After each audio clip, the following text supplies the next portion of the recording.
আসসালামু আলাইকুম। আজকে আমি বানাচ্ছি একদম দেশি স্টাইলে পাবদা মাছের ঝোল। কম মশলায় তৈরি হলেও স্বাদে একেবারে দারুণ।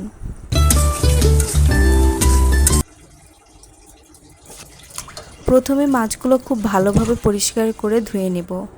এবার কিছু মশলা বেটে নিব। আমি এখানে জিরা, রসুন আর পেঁয়াজ একসঙ্গে বেটে নিয়েছি। এই রান্নার জন্য আর লাগবে পাবদা মাছ, পেঁয়াজ কুচি, কাঁচামরিচ কুচি আর কিছু গুঁড়া মশলা।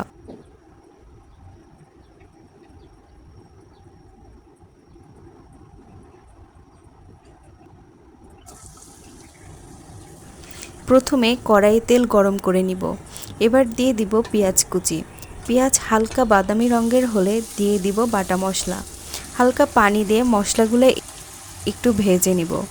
এবার একে একে দিয়ে দিব ধনিয়া, হলুদ আর মরিচ গুঁড়া, আর দিব পরিমাণ মতো লবণ।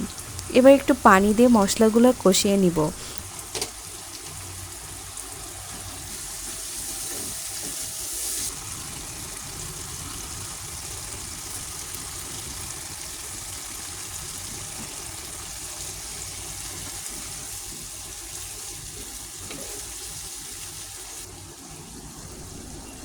মশলা থেকে যখন তেল উঠতে শুরু করবে তখন বুঝবো ঠিকঠাক কষানো হয়েছে।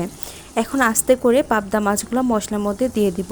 পাবদা মাছ নরম, তাই খুব বেশি নাড়াচাড়া করা যাবে না।